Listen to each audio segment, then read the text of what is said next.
Қайырлы күн достар, мынау егін шаруашылығына арналған мини тұқым сіңіретін трактор десек те болады достар. Өте керемет, тұқым сіңіретін жеке-жеке осылай көтеріп қойға болады. Жеке-жеке көтеріледі. Құрметті достар, мынаның тағы артында бошкасы болады. Бошкасымен дәрі шашуға да болады. Және де міне майсаның аралығын, кеңдігін 40 сантты, 60 сантты кеңейтіп қайтадан тарайтуға болады.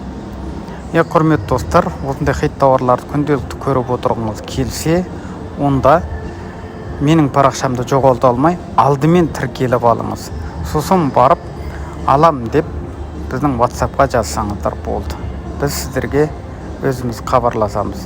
Осы сияқты хит тауарларды мен күнделікті Қытайдың TikTok-ынан алып, сіздерге көрсетіп отырмын.